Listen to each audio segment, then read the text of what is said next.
Hi, everyone. Welcome to this live transmission. I have an extra special guest with me today. She's my sister, my accomplice, colleague, co-founder, along with this, and at the Way of Being Foundation. And well, Emily Harrison is also the founder and director of the Akashic Academy, a modern day mystery school that is empowering humanity to find personal freedom through the Akashic records. By accessing the Akashic records, people can discover their soul's mission, the root cause of physical and emotional disease, and learn to find unseen solutions to their most challenging life circumstances. Well, before going through all your impressive path, I was like, you stop there. It's about to get good. It's about to get good, girl. Like featured on Gaia TV, Coast to Coast Radio, MSN, HBO, Netflix. Wow, you have such an impressive already path going on there. Well, I thought I did until I met you, and because you're right, accomplice, man, that's the best word that I've heard for our relationship. But getting to know what you're doing behind the scenes, man, I'm trailing behind you. Thanks for letting me ride your coattails and hang out with you, girl. Well, I think we both are, inspiring one another, and that's the beauty. When you encounter with your soul tribe, that resonance and harmonics start to happen so fast that then, this continuous co-creation starts to expand because we are actually rendering what we came here for, and we are truly inspiring one another. And it happens in such a beauty because you're like, it's our growth, it's not anymore about me, it's about we expanding together. So, and it's such an honor. I mean, I love you so much. Ditto. I love you too. It's been like I've accelerated as well since we've crossed paths, and you talked about the way of being and being on point and on mission here. And we just have, such alignment in our soul mission and purpose to bring forward the educations, the systems, the structures of the new earth, and to be able, to come together with each other and with Zach and with Rion and with Tone and with our Native American friends that we've been on council meetings with, and, working hard, creating behind the scenes opportunities for us all to receive these activations, these codes together. Because you're right, it's the inspiration, like when we think of things differently or we get excited, our energy expands in each other's presence. That's the growth. And it gets to be so fun and so meaningful when we find the right tribes. And yeah, I love you too, girl. I'm so happy we found each other. You made me think of, remember the picture that I sent to you? I mean, you all don't know, but so I will explain a little bit. I sent Emily a picture of an artifact that it's like an ancient alien artifact which is a spaceship with 5 guardians. And I was like, that's us. I see there you, Zach, Rion, Tone, and I, that's us. We're here, we're arriving in this vessel. And with all these co-creations that we have been put together, that it's something that inspires me always, that when you get to connect, to encounter your soul tribe, not only what we have already said about how everything is exponentially growing in a harmonic way, it's also about the fact of just feeling home. And I think Yes. that's priceless. Ah, and like, how much of your life have you spent not feeling at home in your body on this planet?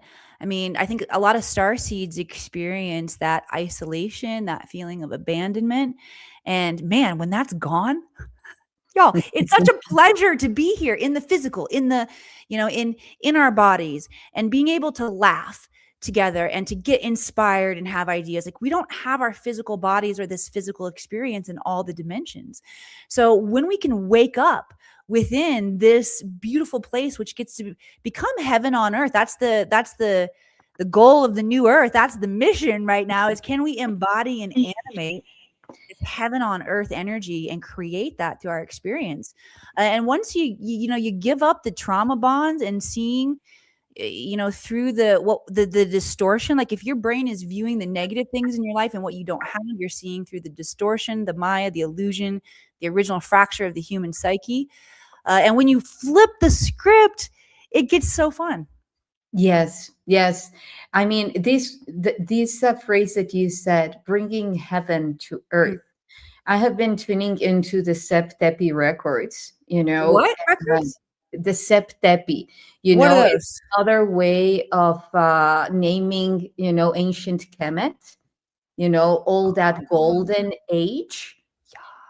And in the ancient cosmology, I was even talking about this in my video yesterday, that they literally say that the golden age was here, heaven was with earth merged as one, gods were here, and then disruptions coming from the sun started to be, disorder, chaos, and so forth, and therefore order needed to be restored. So then came Shu, which is a Neteru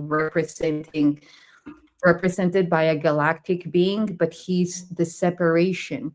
So then he separates skies from earth, heaven from earth. And then we are here bringing back heaven to earth. So this is beautiful. This is beautiful and very profound, because we are all saying it all the time. Yeah, let's bring heaven to earth. But Well, and I mean, it's also it's what the records are illuminating in my field right now is that it's part of the human evolutionary process, though. Like, we needed to go through this, and what the guides are showing me is alchemy. Like, you described, like, poetic personified, storyscape of what's happening here on the planet as humans evolve. And alchemy actually shows us the same thing, the place where there's the separation, right? And then we have to scoop the truth off of the top of the alchemical experiment, the essence, right?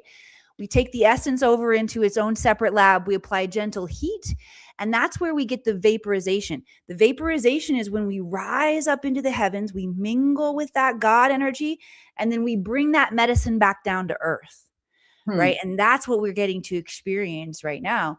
Is the alchemy and the evolution of our own enlightenment here. It's freaking cool. I mean, like, to have a front row seat here on planet Earth right now in terms of what's shifting in the galaxy. I know. So good to be here. I know, with 3D lenses and so forth. The thing is that now that you're touching upon, like, it's something that fundamentally happens. It is. And I think that big part of the trauma that you also mentioned is when we attach to a very specific process of like an alchemical process, the way it has to be, and also very attached to the result.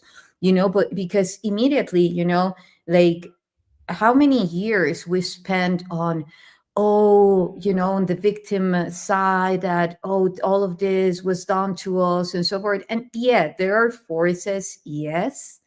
Yet, if we also see it from another perception, this is giving us the opportunity to become stronger, to master in Yes. many ways our multidimensional body. This process of separation, as you said, is fundamentally happening at every scale, from a molecular scale. This is how this reality Yeah. was rendered. Yes. You know, And this is not 101 reality for the soul, by the way. Like, this is a high level. This is like advanced. We're studying calculus. What'd you say the name of this broadcast is? Something about physics. I was like, oh damn, maybe I should put my plasma glasses. physics, yeah. Yeah. This is plasma physics, y'all. I hope you're ready for it. All right. Because even though sometimes our souls, we can feel, and I think beginner's mind is important. I think, it's the dynamic of, one, recognizing and remembering how powerful we are, how wise we are. With that also comes humility, right? So yes, we had to learn through the separation. That was one of the aspects that we had to learn through all of the different cycles. And that's allowed here on Mother Earth. That's what Great Mother does, is she recognizes that the children are going to get there. They're going to evolve. Okay.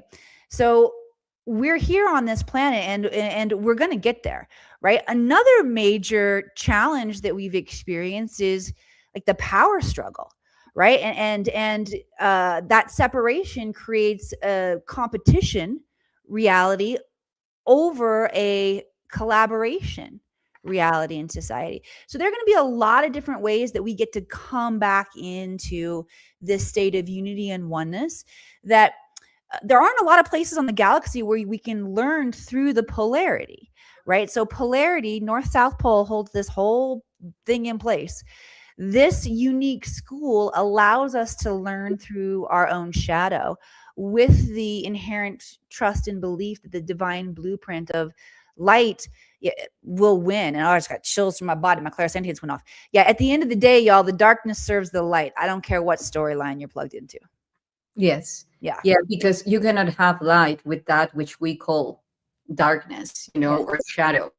And the more that we become not only aware of it, yet actually know how to master it, first is embracing it, as you're saying, not being afraid of our own selves, because ultimately, who are we truly? We come through a huge journey of detaching from those ideas that we are truly not, that we're imprinted in our psyche due to family programs, due to collective programs, and so forth. So I know that the Akasha is super powerful for this, because then you can access to your true soul print, and say, okay, well, I would love to say for you to listen it from you first. Well, you said something really interesting about how it like we feel like we're programmed when we come into this, like from our personality or from the DNA or even astrology. Like, the records have pointed out to me that astrologically, like, we all have signs and influences, right? That as above, so below, as within, so without. They program they influence, I'll say, our experience. It can definitely feel like a program, although part of the journey is waking up so much that we recognize that we can be free of those influences, right? So there's some of our astrology that talks about, the great aspects of us, right? Gemini is known, which that's my sign. We're known for being great communicators. We also have some shadow energy we known for out there. And we each one have the opportunity to recognize this and just use it as data to help us understand ourselves and then make free will choices, right? And so that's when we really are eliminating our programming, is when we say, all right, I'm collecting the data. I'm going to take responsibility for what I've created in my life up until this point, and I'm going to choose to create something different now. I'm going to, in essence, reprogram my Akash. And so, to answer your question specifically, yeah, the Akashic records, once we ask the right questions, we can get instantaneous wisdom around where the trauma is. And there are certain steps that we need to know. Like you said, trauma challenges come along to make us more resourceful. Our soul has agreed to them. If you want to figure it out, why the heck you agreed to that? Because a lot of times here from the human perspective, we're like, WTF, I did not agree to that. So when you tap in from a soul perspective, what we'll get from the Akashic records is, first of all, the recognition of the invitation of the lesson, where you're being invited to grow. Okay.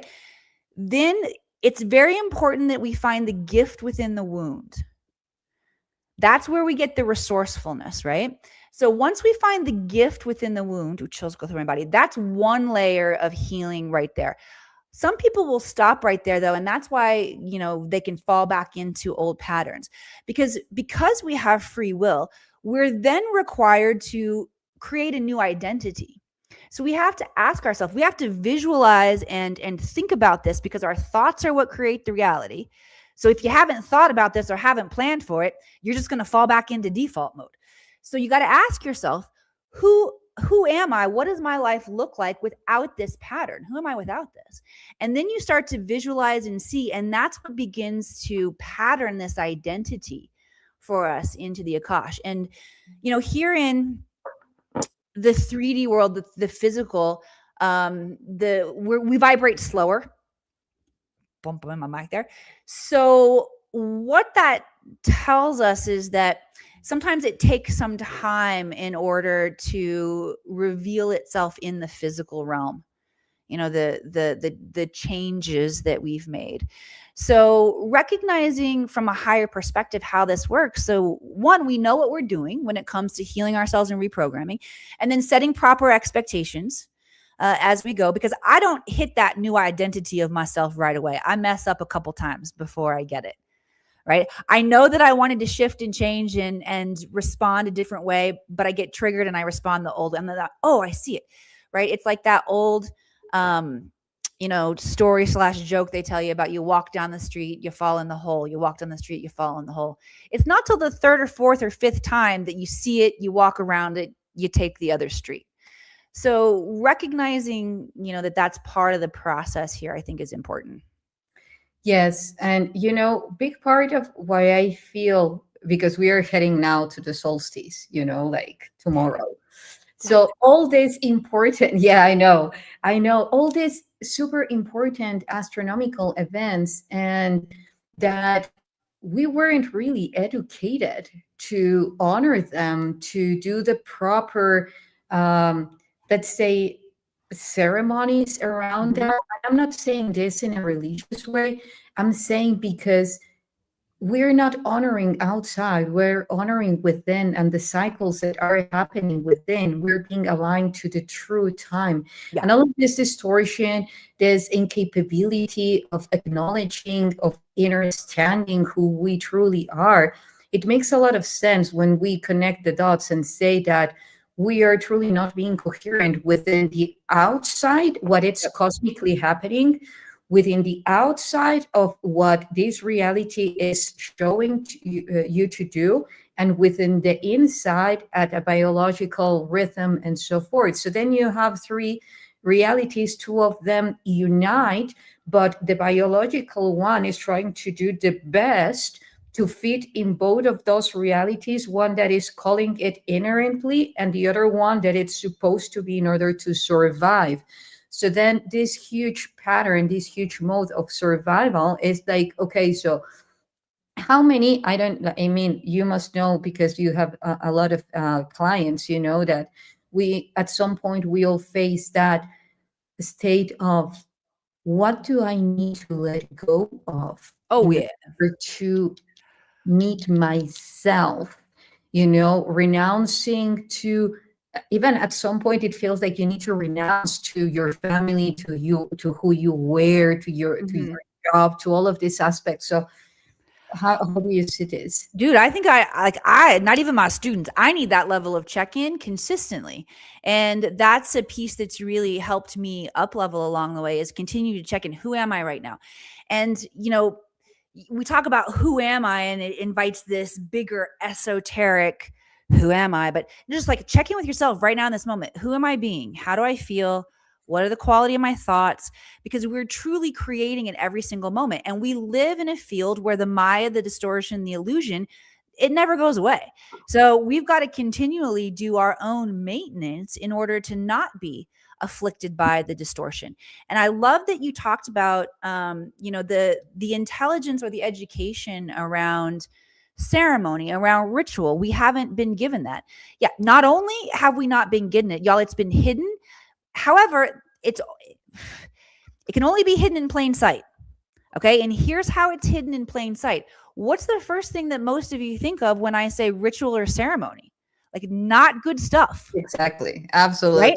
And so you naturally have this contraction Yeah. around it, and they hide this power in plain sight from us.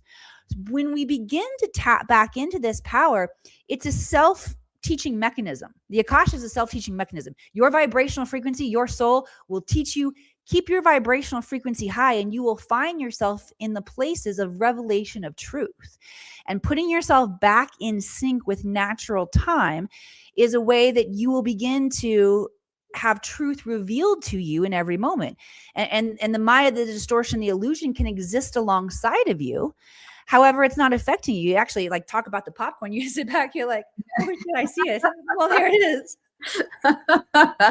Yeah, yeah, absolutely. I love that. I was talking to Sean yesterday, and he was asking me, like, how do you, for instance, when there is something trying to attach to you, how do you detach from it? And I was like, expanding the heart vortex, because then I remember that attachment is not, unless I think so, unless um I command so. Yep. Because the moment that I'm saying, "Oh, there is something there," then I'm actually, falling for the trick, Yep. But seriously, like the level of frequency that is rising now on Earth is making things easier if you are brave enough to navigate them with the heart. If you're not, then they can become like really tough. But that's the beauty of it, like if you just step up into your heart vortex, then reality is so fragile and yet so powerful Yeah. that with just one thought, command, and knowingness, you can say, I'm not falling for that. That's not true. Unless, again, I bring it into my field by accepting it is, or Yes. falling into fear. Yes. Okay. I love that you said it requires the courage of tapping into the heart. So like how would you tell everybody, like how do we get that courage? Where does that courage, like how do we develop it? What would you say? Well, it brings me to the lion's heart, Mm. because, and this is Oh. something that I have always loved. Yeah, it's a phrase that I always bring in. That is, when I was walking towards the window of heaven in here in Mexico. It's a huge sacred place just above the portal, Oh, the wow. portal of Quetzalcoatl. I was just going up, and then I felt the presence of these two guardians, and I said, "Oh, who are you?" And they were bifid guardians, like with the branch divided in two as the tongue of a snake. What? But then I was like, whoa. And then I was communicating with them out of fear, because normally, like again, like, oh, reptilians, oh, I don't know, bam, bam, bam. But then I was just very coming from a 0 point field, 0 point energy.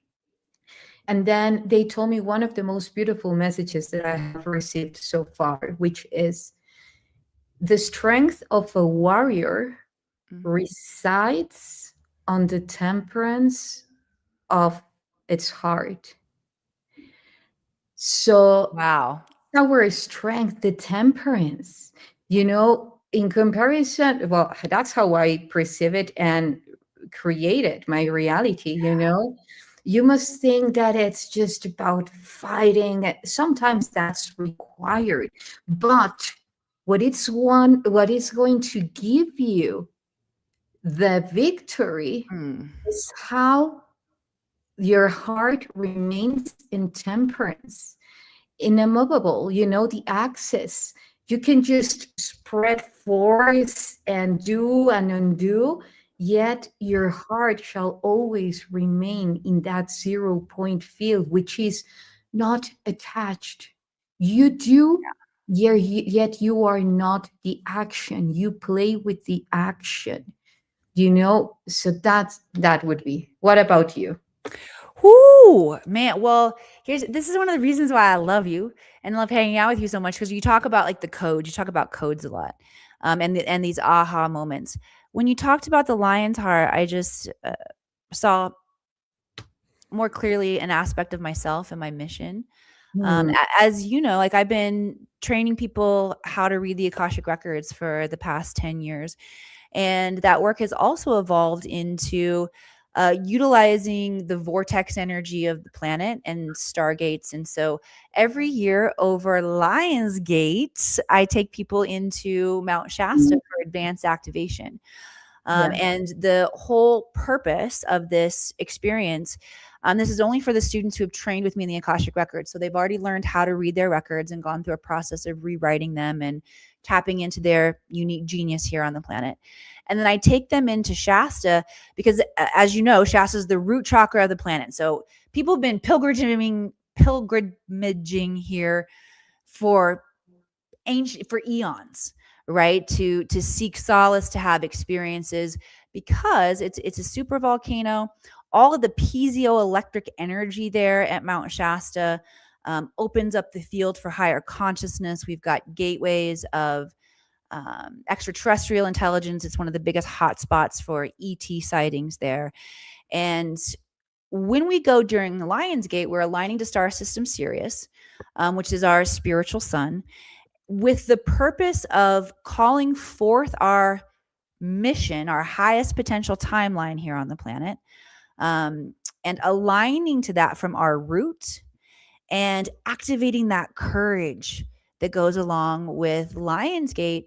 Because as you know, I mean, while we talk a big game about how fun this is, it requires a lot of work too. I mean, and the work is fun along the way.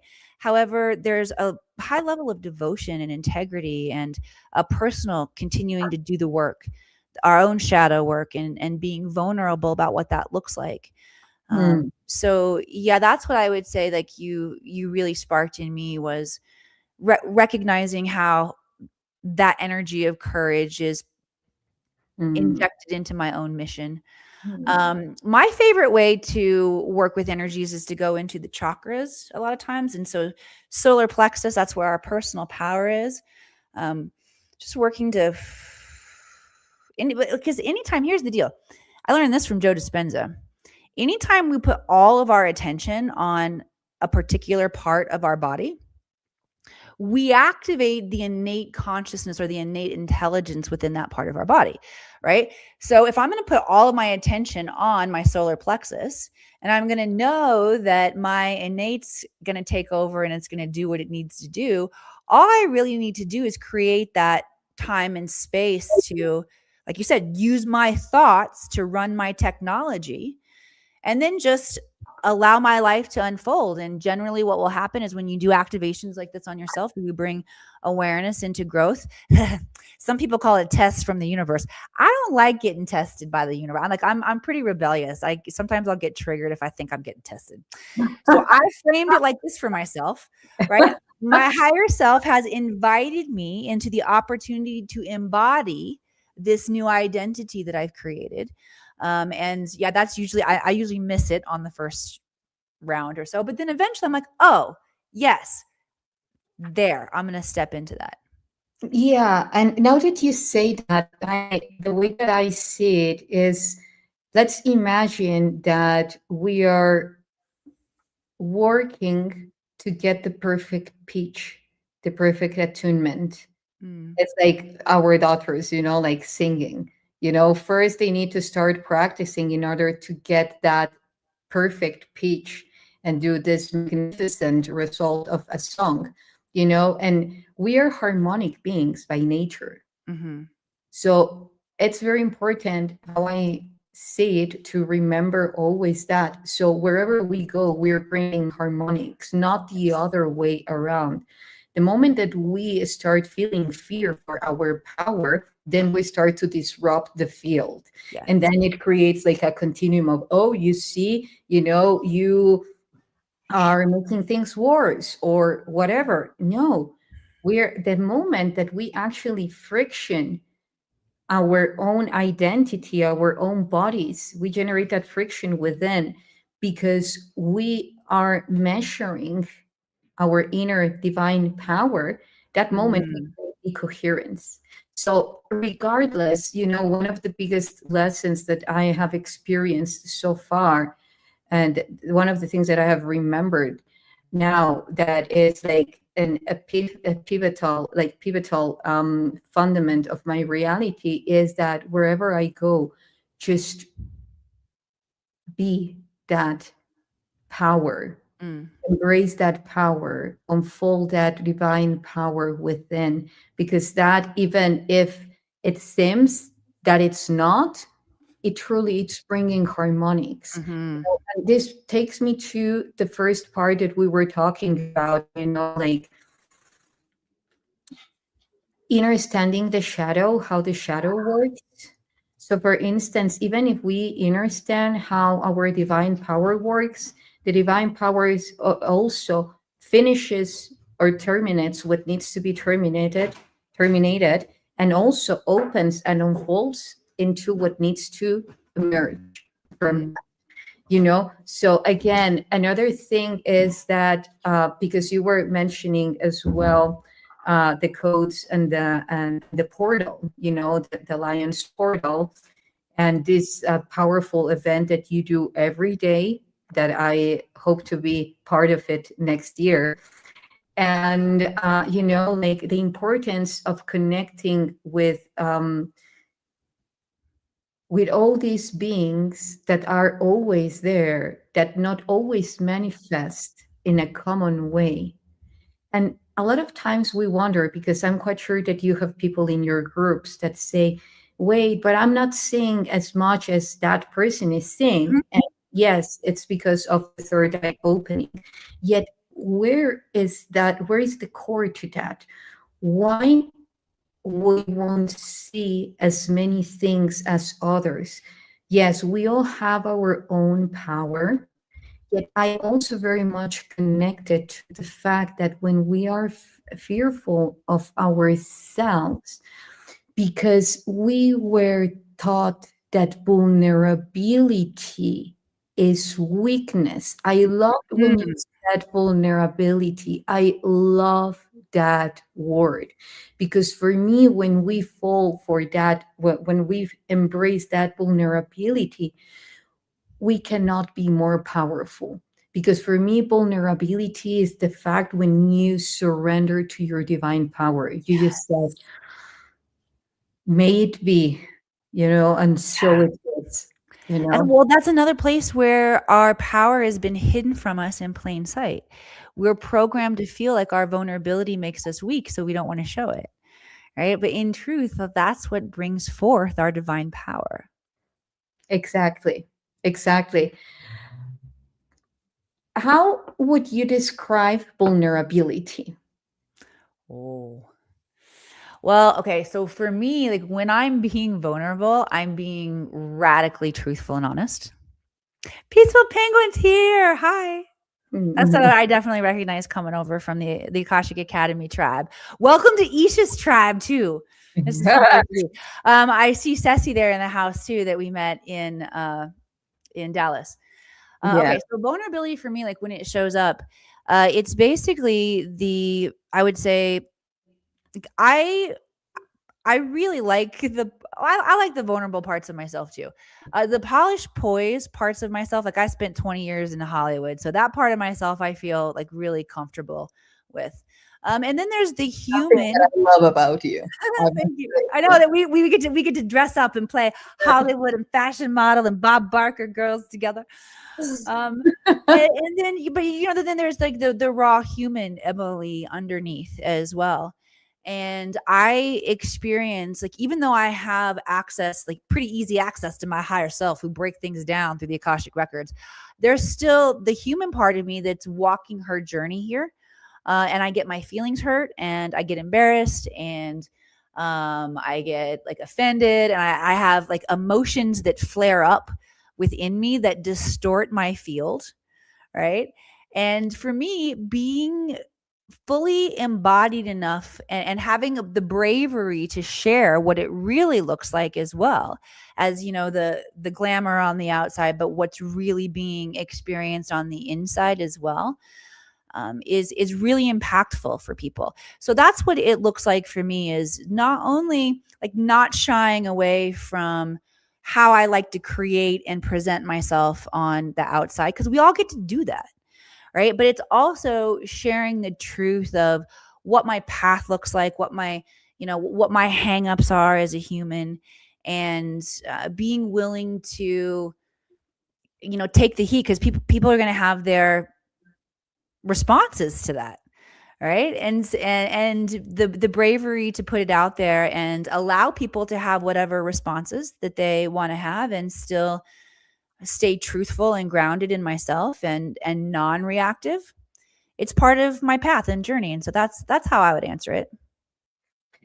Well, that's a beautiful way. And I would love to share, because now, again, that we are reaching the winter solstice, it is a day where the sun stands for 3 days. Actually, the event that the sun stands for 3 days. And we consider the sun as this powerful life source. And we see ourselves in that powerful life source.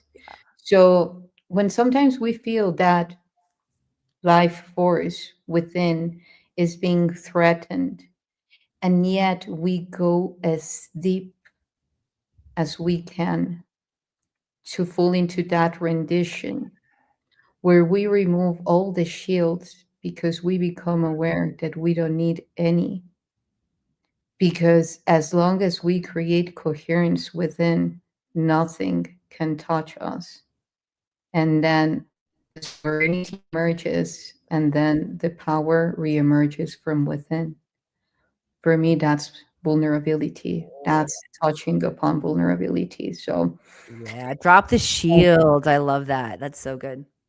yeah. Otherwise, how we are going to receive the bliss? It's, Oh, well, fair. you Good know. point. I can't argue that. And for instance, now, because I grow, like in this very um let's say not academic, but in a very scientific way, the quantum Akasha, because for me that's the space memory network. Yeah. So what is the thing that you feel most passionate about when you enter into the Akasha from a state of awareness? What is your intimate connection with it, so that people can, the ones that don't tune into the Akasha yet, can actually say, oh, well, that's powerful. Yeah. Well, one thing like that just really fascinates me about this space is that we're all naturally wired to do it, first of all, which is phenomenal and excites the heck out of me, for humanity. And when I first learned how to read the Akashic records and realized, dude, it's not just me that's really good at it. Like anybody can learn to be good at this, just like we learned to read for reals, right? Uh, I got really excited about what does that mean for humanity when we all remember that we can do this. And what the record showed me was that it actually will level hierarchy here on the planet. And I'll explain what I mean by that. So when Donald Trump ran for president the first time, his political party and campaign spent so much money with a company called Cambridge Analytics in England. It's a data collection company. Like literally, y'all, so much of his allowance money was spent on this, that it shifted the ranking of gold and oil being the top commodities here on the planet. Okay, meaning the most valuable, tradable resources to information being the most valuable resource. Okay. Now, when I'm plugged into the Akashic, I'm like, so the Akashic records, actually, let me share with y'all what it is in case you knew. See, I'm getting all excited. Each asked me what excites you about the Akashic records. I'm like, okay. So the Akashic records are the realm of consciousness. Go ahead. Did I talk over you? I'm sorry. No, I was saying Akashic orgasm. Yeah, I just had one there for you. I'll have what she's having. God bless our storytellers. Okay. Yeah, so back to the Akashic records are the realm of consciousness that hold all data, all information, past, present, all possible futures, and is recorded from a neutral perspective. Okay, neutral means unconditional love and zero judgment. There are like certain things that allow us more access in the Akashic records. Okay.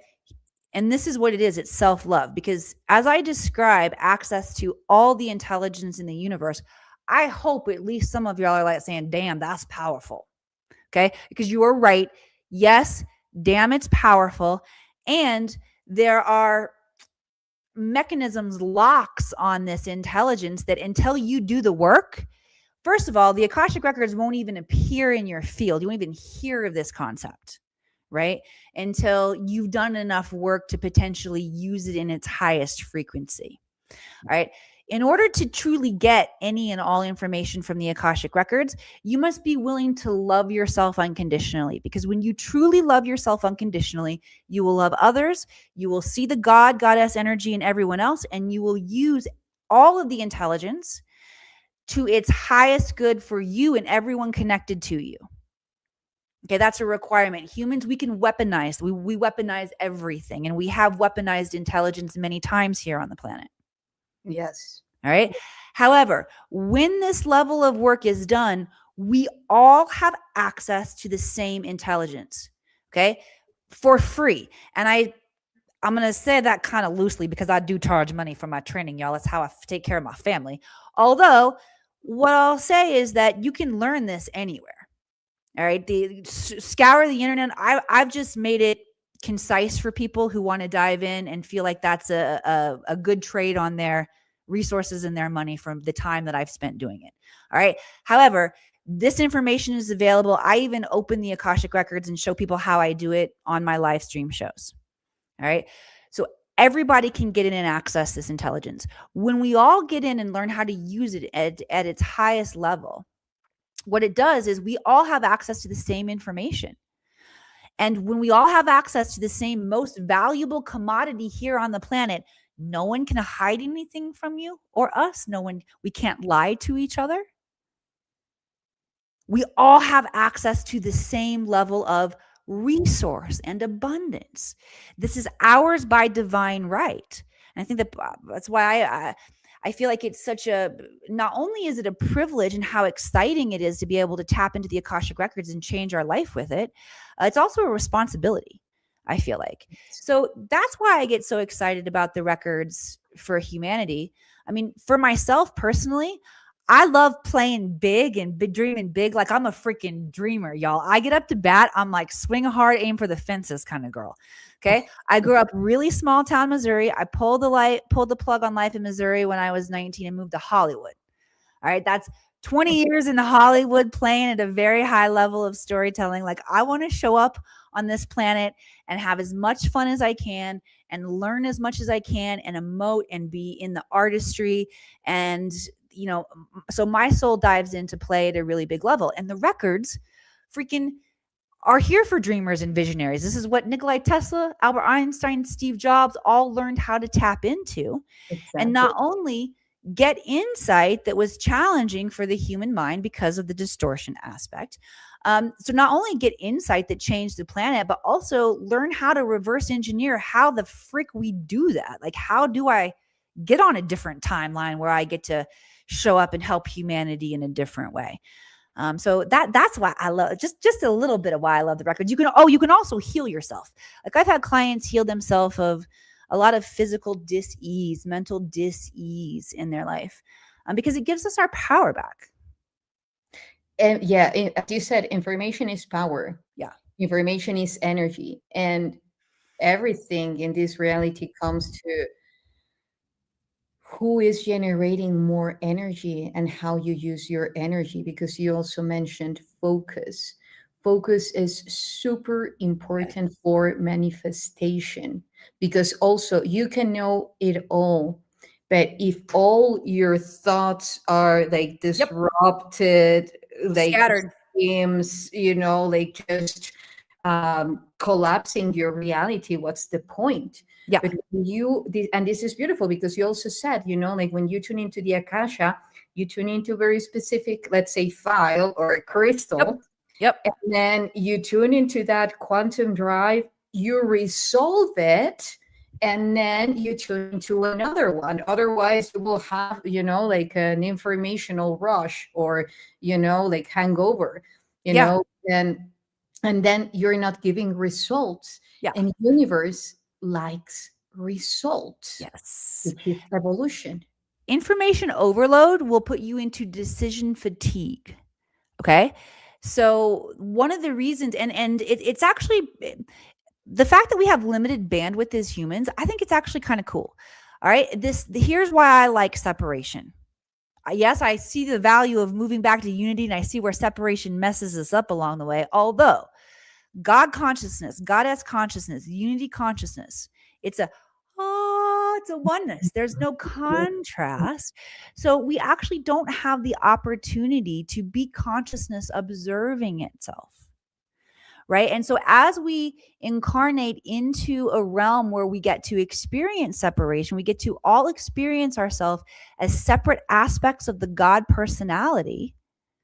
That's cool. It's like all the colors in the crayon box, instead of mixing them all together and you just get brown.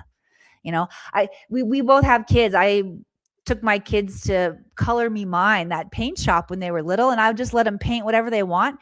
And of course, little kids want to mix all of the colors together, and you just get brown pottery at the end. I've got this massive collection of brown pottery. Right? I love Yeah. And there was one more thing that was pinging in my field when you were talking about the importance of focus. And one of my dear friends, colleagues, and mentors shared this with me, that you get, like, think of the mind as like, if the mind is all scattered, your thoughts are scattered everywhere. Remember, the Hermetic principles tell us that our thoughts create reality. The first Hermetic principle says the universe is mental in nature. What that means, Buddha said it too, your thoughts create your reality. Okay.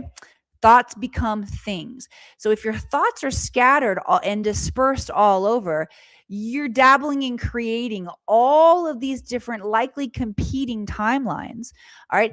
Think about when you, like a laser, and you bring them all into coherence, laser focus, and you're using all of your mental creation energy focused towards the outcome that you truly want. This is just us learning how to use our natural divine technology effortlessly, really. Yeah, I couldn't agree more. Like, and when it comes to multidimensionality, you want to access to many informational fields, and you access on directly sometimes, like, Mhm. perhaps it's like, oh, where am I? I'm barely in the body, so what am I tuning into? What am I doing?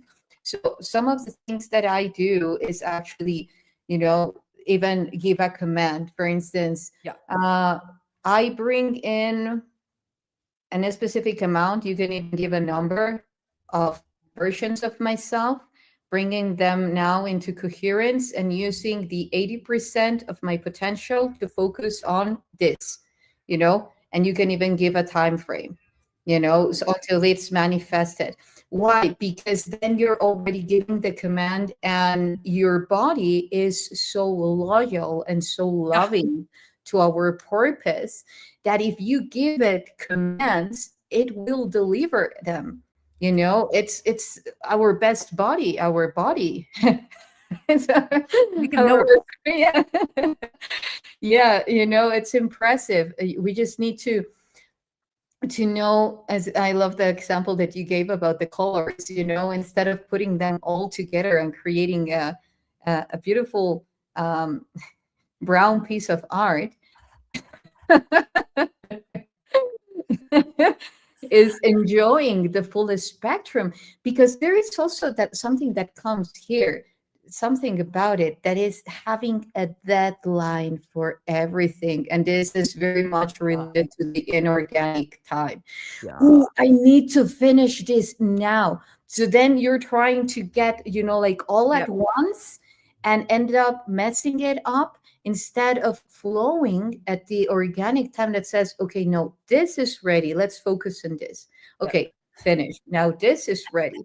And I think this is also not only related to time, yet to the God um belief, like pseudo god belief, like that creator that thinks that can do better than the universal, than the universe itself. So then you try to defeat the universal laws because you think you can do it better. And then that's what happened in Atlantis. Yeah. Yeah. Yeah. Yeah. Well, that's what we did on Mars, As well. right? Right. And some of what I've studied that has helped me understand, or at least try on different philosophies of how the soul evolves through the universe. Um, there's one philosophy that talks about how the soul evolves through this solar system, and that each planet closer to the sun serves as the heaven of the previous planet. However, there is a carryover theme from the prior planet that we're still working with. And on Mars, that's where we had our physical body along with our mental body. Although we went to war with each other there and freaking blew that civilization apart. And so that and what the records have shown me is that war is part of the fracture, the original fracture of the human psyche, and what we're carried over and required to heal before we experience the heaven on earth is that, like, we've got to lay the weapons down within ourselves. Ultimately, is where the work is done. Yeah, yeah. Thank you for bringing this up, because, for instance, if we say that each planet that comes closer to the sun is where we are heading to, for instance, Mars being our past, and also us being heaven for Mars, Uh-huh. Earth being heaven. I don't know if it was you that mentioned it once, but I know that we have touched upon this topic. But anyway, and for us, heaven, where we are directing to, is Venus. Mm-hmm. This is why all this fifth dimensional consciousness, love, beauty, harmonics, and so forth. The Pentagon, this is why it's also so powerful. We see the Pentagon everywhere in very powerful structures, to say it somehow, not going into details, but it's very much related to that power, to that harmony. And another thing that you were, because I did mention this in my live yesterday, is that when we talk about collective trauma wounds, there is this spectrum that very much, a part of it is connected, anchored when the moon collapsed, well, let's say when the moon appeared and the axis tilt was generated due to the collapse of a celestial body crashing into Earth. Mm-hmm. So that was a huge wound, a huge Oh, trauma. yeah. And because even the heart generated its axis tilt. So now if we connect that to Mars, this is why also all these warrior-like um, way of approaching to reality is coming from. Okay, I choose not to do this. Why? You will see my, Yes. you will surrender to my, to me. Like all that warrior-like way of approaching to reality comes very much from Mars. And even something, I would love to know what you feel about this, but if we say that the true year begins in spring equinox in March and not in January, makes no sense. But anyway, that's another topic. Um, Also, we have the presence of what they say that it's Aries, in conjunction with or in alignment with the sun, with this, and but actually it's not Aries, it's Pisces. Yeah.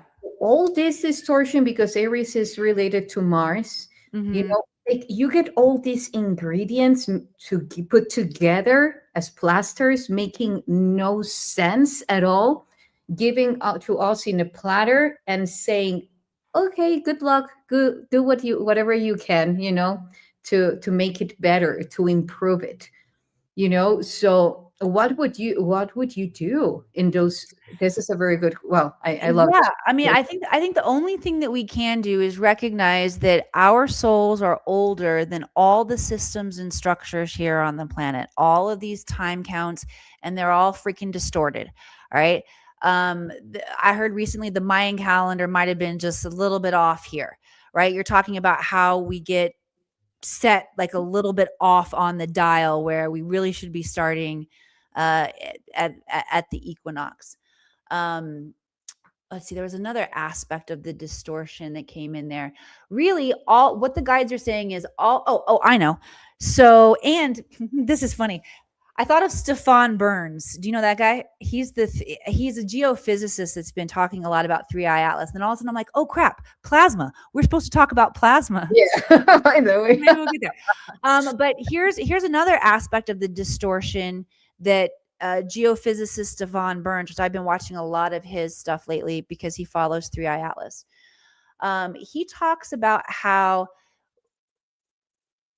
it like according to like the modern astrology, we just moved into the age of Aquarius, right? However, according to where the constellations are in this, is it whether they're at, is the sun in the constellation, or is it that constellation is now on the horizon, right? So if we count the constellation on the horizon of the age of Aquarius, it just happened. If we count the sun actually in the age of Aquarius, where we're not looking at it, it's been happening for hundreds of years. So it depends on like what starting point you're going on. But here's what the guides are saying right now is, hey, look at the overall pattern of there's distortion everywhere.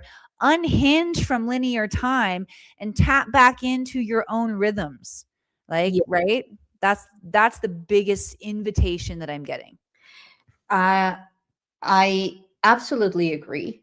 The more that I go deep within and with all this ancient technology, and I always say it, and Three Eye Atlas and Swan R2, and the space mirror network, plasma physics, and so forth, it it becomes really Yeah. simpler and simpler and simpler and simpler. Generate coherence within, tune into the timelines that you want to be your past, because again, nothing is fixated, nothing is linear. We see the Mandela effect, we see many other ripples in time. So Yes. what's the point on crying for something that it's not forcefully our past, it's not forcefully where we're coming from? We as a collective are choosing upon a reality that can be whatever we agree upon, and then we are just, like flapping and like drowning in a reality and crying tears. Have we really comprehended the nature of reality? I don't think so. And that's what we're here for. It's okay. But really, we can choose upon any spatiotemporal constant that we choose to as our past and as our future and as our present. The present is the key, actually, but yet there is something. There are like very specific hooks. If we don't align our time, then algorithmically speaking, due to this holographic reality, we will continue on missing the point because we are not fully in coherence, Yep. and then in the required coherence. Like, for instance, the question, like if we say like the huge code of Pisces, the two fishes that never come together, that are chasing one another, feminine, masculine, positive, negative, bam, bam, whatever. There is this phrase in the Bible, I think, that it says the last ones will be the first ones. We're taking into consideration Pisces as the last zodiac sign, whereas it's the first one. When we start acknowledging it as the first one, the fishes meet. And you would say, oh, come on, how is that going to change reality? If we look at algorithms, it Yeah. does.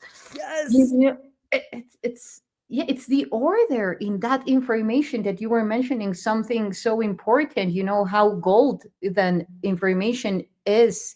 And that even that's why one of the reasons, like Trump is investing so much on that, just to set an example, to say an example. But now in relation to plasma physics, because I know that you go a lot into the plasma body as well. That's one of the things that throughout, in which we connect a lot. What would you say for what you have tuned into the Akashic regarding to the solar behavior lately and the plasma body? What can you tell us about what's going on with the sun, Yep. plasma wise, and how it. Yup, yup, yup, yup. Yeah, I'll break this down into just like bite-sized cosmic cheese for y'all too, because yeah, I do work in the plasma technology, although well, I guess it's similar to you, like very intuitively. When I heard you talking on stage, by the way, in Dallas, I'm like, yeah, my friend Isha, she's all, scientific and got all this quantum information. And then you said that you studied fashion design. I'm like, what the? And no wonder. I mean, I was shocked and not shocked at the same time. Right? Yeah, but similarly, so I'll share what my experience with like stumbling into plasma is, because yeah, I am a pretty smart girl, but I'm a college dropout, and then my ass went to Hollywood for 20 years. Okay. So I love it. really, like one of the things that makes me good at the work that I do now is the 20 years in Hollywood is improv, and being willing to play with the unseen world, to play truthfully in imaginary circumstances. That's what acting is. And manifesting and holding frequencies like within our body. Our body is technology. So it makes like, I'm like, oh, it makes sense why my soul chose some of that path. The improv aspect of it too is where your imagination has to get really good, and you have to be able to make stuff up as you go along. Right. So in improv, if I'm on stage doing improv and I hand Isha an apple, she's not allowed to pretend like she don't see me handing her something. All right. So there's a rule, there's an agreed upon rule that creates a reality in improv, and it's called yes and. Yes and, which means I have to take the apple and then figure out if I'm going to throw it or whatever, right? So we got to be willing to play with the energies. And that's what really allowed me to open up and start tapping in and getting information from the records, because I was open to my imagination and what was flowing back into my mind. But I'll be honest, it felt like I was making it up in the beginning. For most people who tap in or learn to channel, and you're learning from a methodology or like a teacher teaching you, it really does feel like you're making it up. So when I finished my own training in the Akashic records, I learned through Linda Howe's method, not Linda Howe, the alien and the artifact researchist. This was a lady who grew up she grew up in the Midwest, and she was a deacon in the church in the 1960s. And she had a download and an experience where she was given a pathway prayer, which is a spell. She probably wouldn't like me calling it a spell. She called it a prayer. I'll just call it a prayer. But it's an invocation, right, that opens the Akashic record. So that's how I learned. And after I learned how to read the Akashic records and, like I said, recognize everybody can do this, I'm like, dang, well, I want to teach people how to do this. And I knew that I was going to need to teach my own way. So I asked my guides, all right, what does my way look like to teach people into the Akashic records? And they said, well, there's this take a crystalline tube of light, anchor it into the core of Mother Earth and into the Akash. You drop the consciousness from the mind into the heart, so you're activating the heart mind. And then we sound 5 sacred ohms. Ohm creates a vibrational frequency that helps us to receive intelligence. And girl, I thought I made up this plasma crystalline tube of light thing. All right. I had no idea. And it wasn't until I continued to study and train and consecrate this. I'm like, oh, wait, that's an Egyptian technology. And that goes back to Taoist. And I find it over here. So I began to find interpretations of it everywhere and realized I didn't make it up. This is actually ancient technology.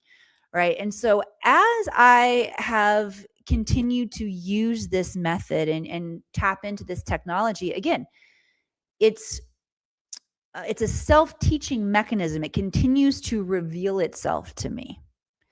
All right. So what has been revealed to me as of late, as 3i Atlas is coming into our solar system and went through perihelion, and that's its closest approach to the sun. Now we've got 2 plasma objects we're talking about. 3i Atlas is an interstellar object that comes from outside of our solar system. It's symbolically, it's outside of our karmic loop. Here, it's more ancient than our sun itself. And when we think about how life is seated here, I mean, we're stardust. We're this plasma and gas and it filters into this universe and this solar system, and it becomes something else. Like everything influences each other here. So the fact that we've got this plasma body, once in a lifetime archive, coming through and interacting with our sun and creating, effects that we're experiencing. We've got a lot of activity happening in our sun.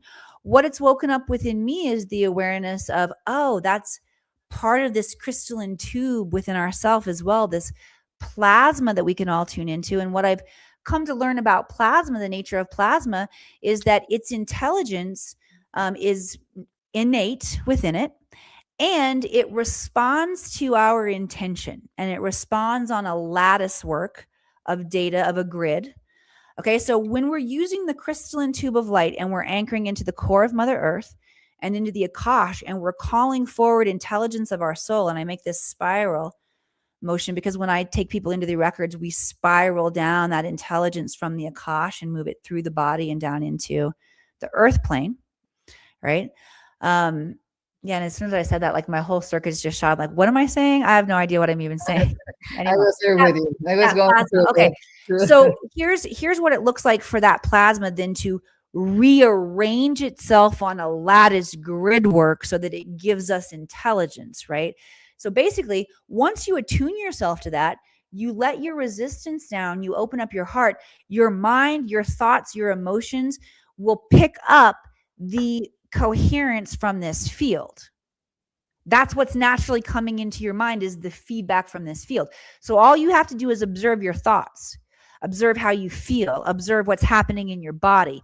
All of the data is presenting in the observation of not only what you get in that moment, but I tell people, like, once, I take someone into the records for a session, I say 90% of what happens in this session is going to happen after the session. In terms of how you look at life differently, how you think differently, how you feel differently. Yeah. That's the plasma technology rearranging itself, helping you to emerge into a new timeline where you are this different identity, this different version of yourself.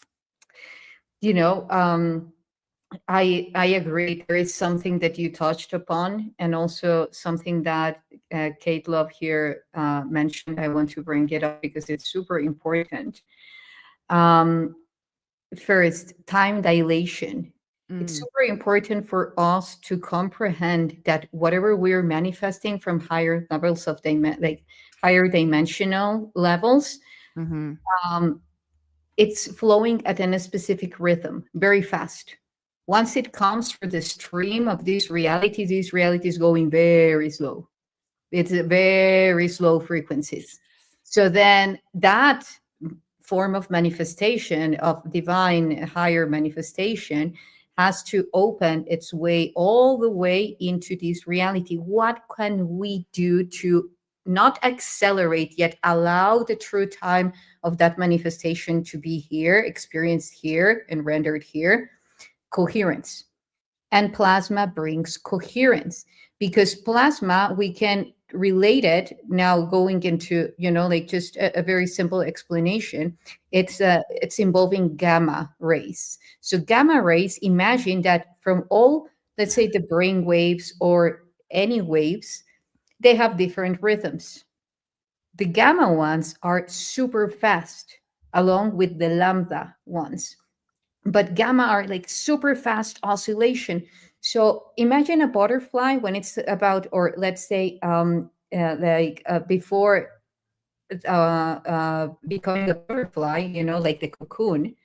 What happens is that the chrysalid starts to agitate itself, generating that gamma wave, those gamma waves, until it starts to open up its wings and the rest of its body. So that energy is super important for us to bring coherence, because it's going so fast that it doesn't allow anything else to come through. Mm-hmm. So, and you're bringing it, not accelerating, bringing the organic rhythm for it to manifest within this reality beyond the distortion here. Yes. And another thing is that it also, the plasma helps for us to connect, depending the level of plasma, because there are different levels of plasma. The level of plasma, for instance, in our blood, which connects with the question that Kate Love has here. For instance, the plasma in our blood, we can actually optimize it to create crystalline networks, to amplify the crystalline lattice along with our water through the process of ionization. Because she's asking, my girlfriend was selling her plasma. Before I say something about it, I would love for you to say.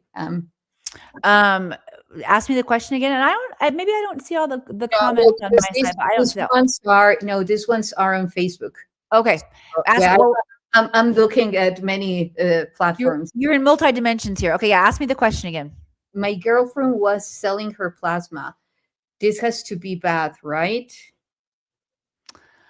Well, I don't know that I would sell my plasma. Here's the thing. First of all, good or bad judgment here. I'm just going to invite everybody, rather than becoming judgmental, let's get curious. Okay. So that's the first thing that I'll say, is that let's invite ourselves into when people operate differently or things come up in our field that disrupt us. And I'm going to say that's, I would definitely pay attention to that disruption within yourself that doesn't feel like that's okay for you. I'm with you. I don't feel like that's okay for me either. Although I was freaking broke in college and I had friends that sold their plasma, and I considered it before. So no judgment. Yeah, no harm, no foul. If you've done it. And like you said, just change your past. If anybody sell their plasma out there and you're like, damn, I shouldn't have done that. Like Isha said, go back and change your past, because the past isn't fixed. And I got an incredible download that's going to help me in my journey about something that happened to me in Hollywood that I need to go back and fix in the past from that, by the way. So a little aside, thanks for that, sister. Now back to plasma and selling our plasma. For me, the DNA tests and the things that have come up recently, like I'm not into vaccines. I didn't vaccinate my kids.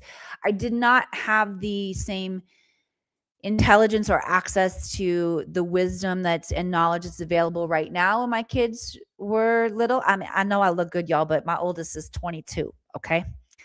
I got a 22-year-old, a 19-year-old, and a 16-year-old. And so the intelligence around vaccinations was something that came from my gut at that point in time, and it felt like a no to me. All right.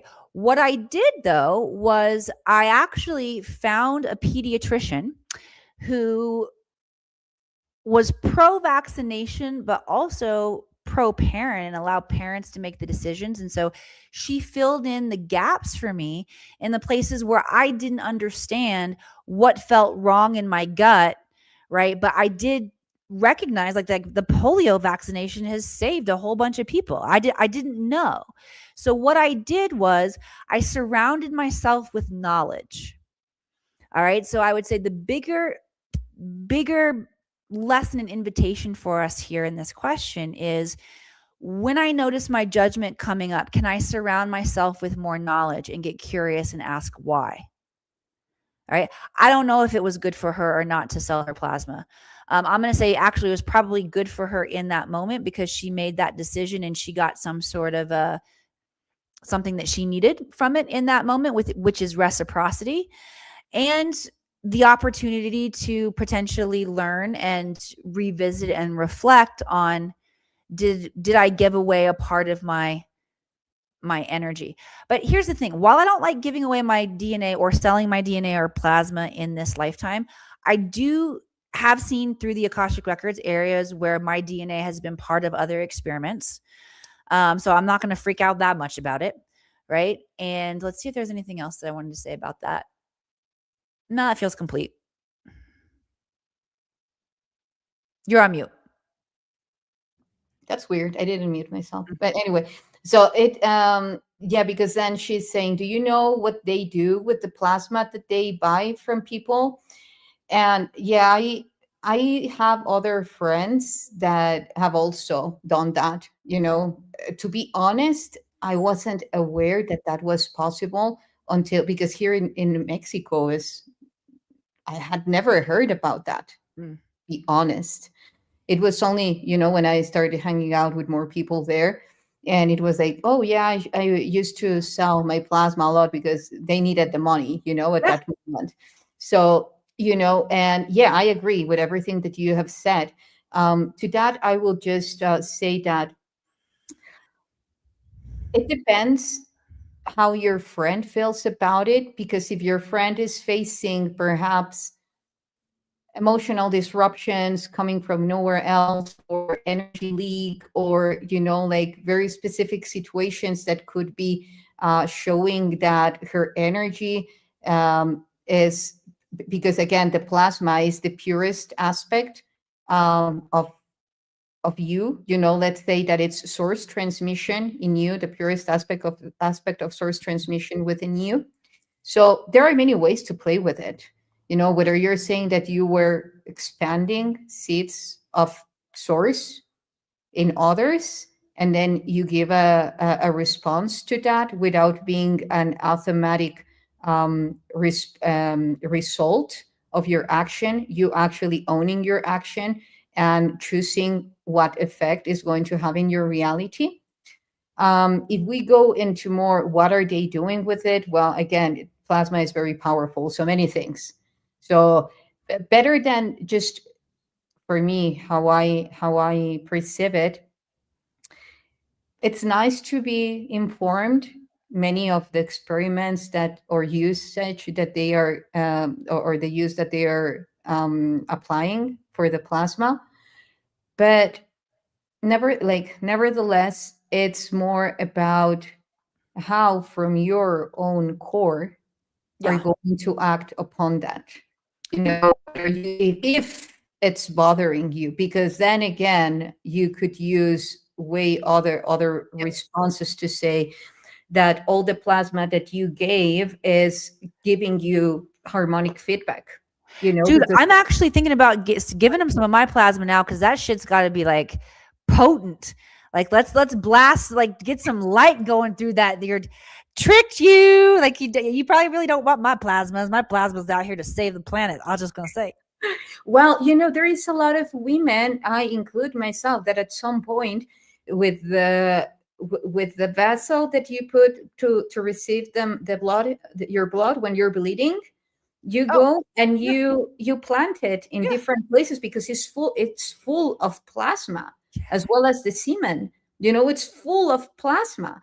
It's not blood, but it's full of plasma. So that you can do powerful things. So also you can just give commands, like whatever was the use, it will benefit and be aligned to your highest evolution, Yep. because then again, in this multidimensional reality, the universe is just waiting for us to be present and Yes. own our own reality, give the commands. Yep. Our perspective is what creates reality. And again, I get why I was drawn to Hollywood to learn storytelling at such a high level. We're all authoring every single bit of our reality in every moment based on our perspective. Not only are we authoring our reality, what we're experiencing right now, it's all being uploaded to the Akasha as well, and it's affecting what's possible for the future of humanity. Now, each one of us has free will, and we have the opportunity to influence the direction that humanity goes. However, I'll just invite you all to remember right now that you are a part, your perspective, and none of our perspective, not Einstein's, not Napoleon's, like no one's is more important than another person's here on the planet. We are all uploading and contributing together. Absolutely. There is no one else more powerful than you. And when we remember that and when we act upon that truth, our reality truly shifts for good, because then you are not an effect. You're being the cause, generating the effect, and transmitting your codes through the effect itself. Mm-hmm. So, yeah, thank you for asking this question because it led to very powerful Yeah. suggestions or feedback, mainly. There is someone else who's asking, are electrons and plasma connected? Yes, everything is interconnected. Let's say that the plasma goes at different levels. So throughout the different levels of the plasma, the electrons are behaving in different ways with the electrons in non-localized forms, which mainly means in daily life basis, detaching. Like we were talking earlier before remote viewing. How can you remote view? Detachment, non-localized process, because you acknowledge that you can transfer your consciousness to a specific point. Yeah. I would love for you to say how you experience, because you were saying how you relate the Akasha to, like, the way that you enter to the Akasha to the way that you would be remote viewing, for instance. Yeah, because we were talking about some remote viewing here before we got on the show. What's up, Regina Kelman? I see you out there. So what we were talking about was, because I asked you, I said, do you remote view? And you mentioned like you have your own way of doing that. And well, I asked, you can go back and say what you said about it. I'll share what I said about it in the Akashic Records. So I said, yes, like I haven't been formally trained in remote viewing, although I've been self-study trained in remote viewing. And I took it upon myself to study the way that the military does it and the way that the Far Side Institute does it. And I share that with my students, my advanced students. We practice remote viewing and we use a lot of those techniques. Now, what I've also come to recognize is that it's not so different than how I tap into the Akashic Records, because in the space of the Akashic Records, I'm getting information not only through clairvoyance or a visual, I'm also hearing it, feeling it, sensing it. Claircognizance sometimes is just like a big download of knowingness that comes in. But I see how the mechanics are slightly different, but the essence of it is the same. Like you said, non-local consciousness, send it where you want it to go, get the information, figure out what that information means to you, and then, hopefully evolve along the way on your journey. But it's something that has become a natural way to extract information in the Akashic Records that it feels similar to the methodology that's been used before and somewhat different as well. That's beautiful. And I truly feel that it's super important because, again, there are many ways to get to a specific outcome. Yeah. And I do believe that that's one of the wisest things to apply in our reality, at least in mine, because then I'm not attached, as we said in the very beginning of this transition, the fact of not being attached to any outcome or any process allows you to receive from the infinite field of probabilities and actually grow even more than you were expecting to. It's the same thing with psionics, like including remote viewing, because the thing is that limitation is very entry, like it's very entangled to the matter on directly and directly. Like we're in a physical form, then my hand only gets until here. Yeah. No, it doesn't. When we know that matter is just one like layer, and that Good. actually my energetic field is expanding as I focus my energy to wherever I want it to expand, then that is very, and this is not only about visualization. This is also about, for instance, training your body, training your energetic body, focusing your energy, as you were saying, like focusing it into a specific chakra. Then now focus it into all Yes. your chakras. Now communicate with your body, communicate with the plasma in your blood, communicate with your neurons, communicate with at every level, from submolecular all the way to macrocosmic. And then knowing, not only imagining. If you want to project your consciousness to Le Tour Eiffel in Paris, in the Eiffel Tower, know that you are there. Yeah. Sense it. Is it cold? How does the air feel cold on your face? Is it raining? How does the cold metal of the tower feels in your hands? Did you hit your head with the metal as I did once? I felt that. I was there with you. I'm like, oh yeah, dong. Like, well, seriously, how many of y'all could feel that? And I would just be curious because we were all like, I think we were all so coherent right there for a second. Whether you've been to Paris and bonk your head on the top or not, you felt that. Who felt that? Like that was a coherent field that we were creating there. Thank you for that. That was a cool little activation. Oh, thank you. Thank you.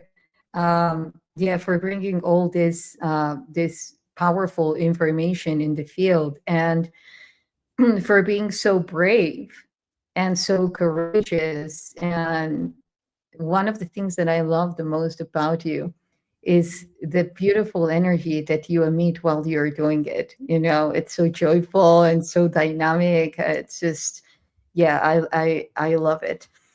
And which brings to, is plasma body same as energy body? What I know is that plasma is energy in a very specific way. So everything is energy. So yes, they are, just the plasma comes in a very specific way of interacting in between at a submolecular level, subatomic level. So that's it, but it's important to know it, not because you want to be a geek about it or not. It's just to have the basics of how it works. Mm-hmm. Is how I do it, because then you can command your biology to act in a very specific way. And that's a huge difference. It's, for instance, when you're reading a story, it's not the same when you say, and the sun came out, and then my daughter came to say good morning, well, grand rising, and then I went to get her breakfast. Boom. End of the story. It's not the same as if you say, so the sun came out and a big mist came down, touching my face and spreading subtle uh, water drops in my skin. And then while my breath was emitting mist, communicating with the mist, I felt the presence of my daughter who came in and received from that field. There is a huge difference in details, and we underestimate the details because then you are part of it. You're feeling part of it. And there is something in between the observer and the experiencer that when you're just the observer, again, you're falling into the pseudo creator syndrome, that won't allow you to be part of your own creation, and therefore your participants is limited on your own creation. Yeah. That makes a lot of sense. Why, like, one of my spiritual mentors talked about that point of where we've got to be able to toggle back and forth from being in that state of um, awake awareness, right? Where we're not asleep at the wheel in our life, where we recognize what's happening and we go into this state of meditation and we're holding this really high vibe frequency, right? And then we've got to be able to bring that and dial it into the real world, right? And we've got to be able to like balance these energies back and forth, because if we're just the observer, you're right, we lose that connection to our ability to command reality, which is part of why we're here, is to experience ourselves in the likeness and image of God, and to create reality. Yes, yes, I agree. And having fun while we do it, right? That's how I like it. I think God wants to have some fun. I don't know. That's how I like it. Yeah, me too. Likewise. Um, Another question: how does plasma interact with the water in our body? Okay, so um, do you want to address to that, M, through, Well, I mean, it's kind of fun because honestly, what was the other question about the energy body and plasma? Are they the same? yeah, yeah, Human Emily did not know. I did tap in and just see what came into my field from the records. And I also was getting what Isha reminded us of as well. Remember, everything's energy. So technically, yes, same thing. But what the guides showed me was that, like, for me to think of my energy body as a container and plasma to be like a substance that comes in and interacts with that. So that kind of helped me make some understanding in my mind.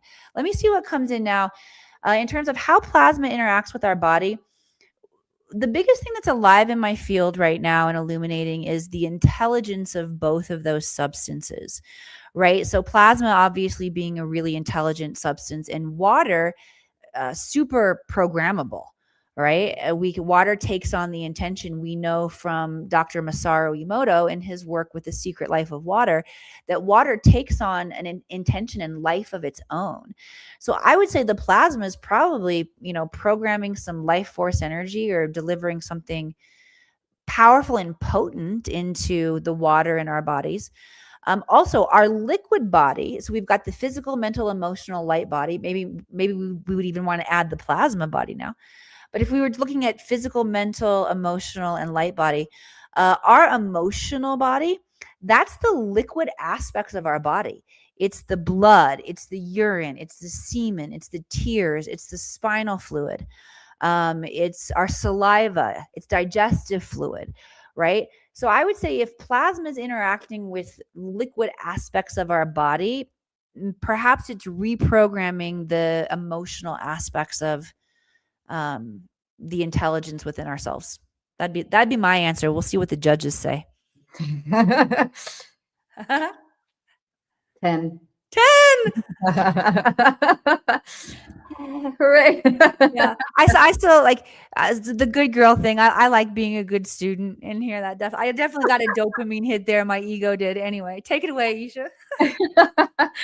Well, to that, I would just add that there is a fourth state of water, and that fourth state is called liquid crystalline. So let's say it's our crystalline lattice. So that crystalline lattice serves as time crystals, which is superconductors in a solid way, but yet liquid. This is why it's liquid crystalline. To that state of the water, this is the one that connects the most with the plasma. This is the one that is present in our blood, in the plasma in our blood. That construction, that structured water, that liquid crystalline.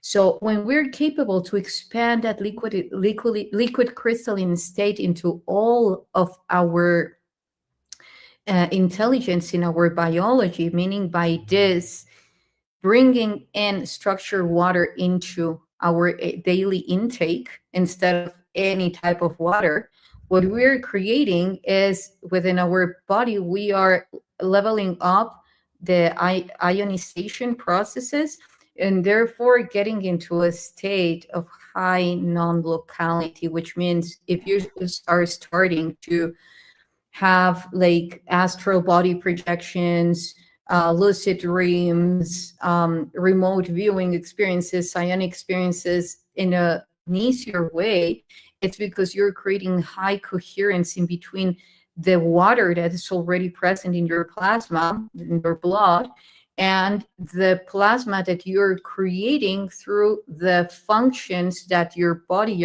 that your biology, through the mitochondria, microtubules, and so forth, inherently does. So again, a huge invitation to invest in the machines that create structured water.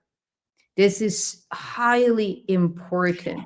Is that Craig's work that we met at Dallas too? Yeah, Is that yeah, what he does? Oh, yeah, yeah. yeah. It's deep dive, I think. If you want to, I will. If you were interested, um, that's one We of got the a friend. Yeah, we got a colleague. I'll tell you, like just a brief, in a brief parenthesis, I had the opportunity when I was in the in the Artifact Guardians retreat Mhm. that we hosted, and he like there was that machine. I took it for 4 days. My skin, my hair, my the way that I was feeling, it like I want that. impactful, the Cool. difference. Yeah. Yeah, yeah. So anyway, uh I promise I'm not sponsoring it. I'm not getting any commission about it. I'll text Craig right now. Hey, you owe Isha some money. By Yeah, the way, she just did a whole commercial for you guys, whole infomercial. exactly. So please, if you contact Greg, say that Isha sent to you, so that Yes, if they you don't reach give out me to extra Craig, yeah. money. Anyway, but yeah, so how can people get, because I don't want to I could stay talking with you for hours, and I also know that people is very happy with our talk, but how can people reach out to you? Yeah, so come on over to the akashicacademy.com. Guys, that's my website. And I'm going to encourage you to explore the free resources there. We have training that is designed to support you in your waking up journey. One of my favorite classes that you can download for free over there is called Intuitive Development. And this will break down very simply for you how to activate your intuition, AKA your psychic senses, AKA your clairs. Okay, you need your clairs turned on because this the intelligence from the higher realms comes in through a different form of communication. Okay, it comes in through the imagination, and many of us have been taught that our imagination is fake, that it is child's play, and we've simply shut off our access to it. All right, but every single person on the planet is psychic. You have intuition, you have imagination. When you learn to flip this switch back on, which that class will do for you, and give you tools on how to train yourself, you can make your intuition a reliable source of wisdom for you in just 15 seconds a day. Okay. Intuition is your ability to know something instantly. Intuition fills in the gap that your logical mind leaves behind. Isha talked about this balancing of the fish, the masculine, the feminine, the logic, the intuition. Until we are in balance with all aspects of how our brain, we've talked a lot about how our brain creates our reality here. Most of us are massively overtrained in our logical brain, and we've got to turn back on the intuitive brain. This training will do that for you. And like I said, you'll stop second guessing yourself. You're going to get more clear messages from your guides. And this is imperative right now because self-leadership, you are the only one who can give yourself the direction on what's next for you, what's right for you, and what you're going to choose to embody here. on the planet. So we need those tools. So I'd encourage you, go on over to the akashicacademy.com. Of course, you can find me on Facebook, and any one of the social media platforms, y'all. We're posting all over all of them every single day. So just type in Emily Harrison anywhere you go, and you'll probably find me. Well, that sounds amazing. That really sounds amazing. And I know the deep commitment that Emily has with her programs. They are impeccable. So yeah, you can reach out to her. That's the name and screen, Emily Harrison, and the Akashic Academy. Have you ever given any of these trainings to kids? Oh, that's a great question. Okay, so not specifically. The so the way I was trained in the Akashic records were that you've got to be 18 years or older in order to even open your Akashic records. And here's why: it has to do with law, natural law, and observing free will. Okay, but we can only give, each one of us as individuals are the only one with the authority to give our permission to have our Akashic records open. Okay, so I can open up the Akashic records of planet Earth, of this conversation that I had with Isha, of the way of being, of where we're connected. Although I can't open Isha's records unless she gives me actual permission to do that. Okay, that's one of the ways that they hold a high level of integrity for all who are ready to come into them. So because here in America, parents speak for their children until they're 18 years old, I was taught that we are not supposed to open the Akashic records of kids. I have broken those rules. I will tell you that. Yes, I have taught my children how to tap in and get instantaneous wisdom, guidance, and clarity from their higher selves, from their innate. I have also, with the permission of the mom and what I felt like was permission from the child, I left that in the hands of the mama. But there have been 2 babies that were born into this planet, Isha, with their records open. I know. I totally, like, I'm rebel, cosmic rebel. Y'all do what you want. I'll tell you what the rules are. You can break them if you want to. You don't have to. But that's what I have to say about the records and the records for kids. So here's the other thing: is that if you are a parent out there and you're thinking, oh man, there's something going on with my kiddo that I would really love to be able to access this for them, there are ways around it where, because your child is connected to you in a soul contract, you can ask questions like, how can I best help and support my kid at this time? What is it that I need to know to help or support or to bring about the remembrance? And so, yeah, I just got chills through my body. So, yeah, that's another way that we can do it without taking on any potential karmic ramifications for being rebellious. Because y'all, sometimes there is that. I will be honest with you. Okay, sometimes. Yeah, like I've learned the hard way, thinking that I know best sometimes. Part of the journey. What can I say? Yeah. Well, that's beautiful for you to say that. Thank you. Thank you. Because it definitely helps to have like the experience, of someone to know for sure, or to reflect into it or to mirror into it. So, hoping that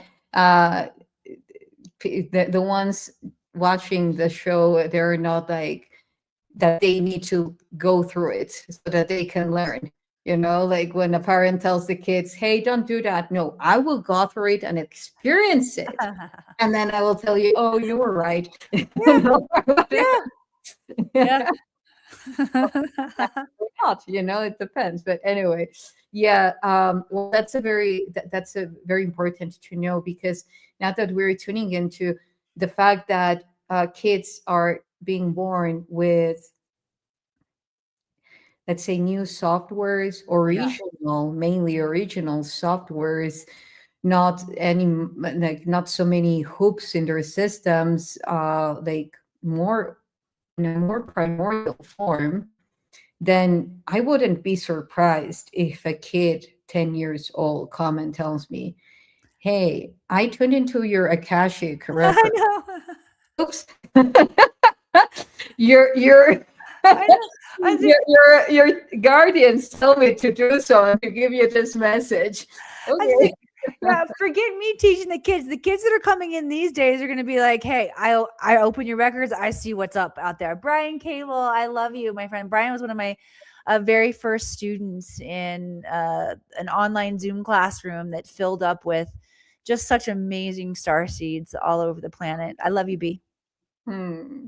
Nice. Nice.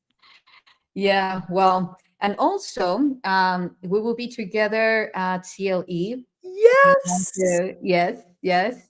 Um, so if you want to just go and have some time with us, we will be more than happy to hang out with you. Yeah, if you want to come overdress with us at Conscious Life Expo, is we're going to be getting the fashion on, calling in the codes. You guys just come Yeah. hang out. There are a lot of codes in the way that we dress. Yeah. Yeah. And what else? Well, we will be also at the Rise of the Guardians in May in Sedona. Yep. So also get your tickets. The link is in the description below this video. It's going to be fantastic as well, like really transcendental event, followed by the Day of Being and a retreat. So there will be a lot of things going in Sedona. So join us. You know, it won't Yep. be like after the Rise of the Guardians, we'll have the Day of Being and then a retreat. So, well, it's a 1 day retreat, right? Yeah, So, but it's definitely like an opportunity to get in close proximity, with those of us who are devoted in doing the work at a high level. We found each other as soul family. We're coming together to collaborate and just being in that frequency. And being in close proximity to that, you will receive transmission and activation. So for those of you who do love to travel and you love to get behind the scenes with the speakers and stuff, there are opportunities. So reach out. Yeah. exactly. We will be there having more time to share, more codes to share in a space full of love, unity, and joy, celebrating life and this stage of human evolution, bringing in and welcoming this higher dimensional codes and truly creating a shift in timelines. You know, every time that we get together, the earth shakes. You Yes. know, in a very good way, of Like course. twerks, like she twerks. Yeah, yeah, it dances. Yeah.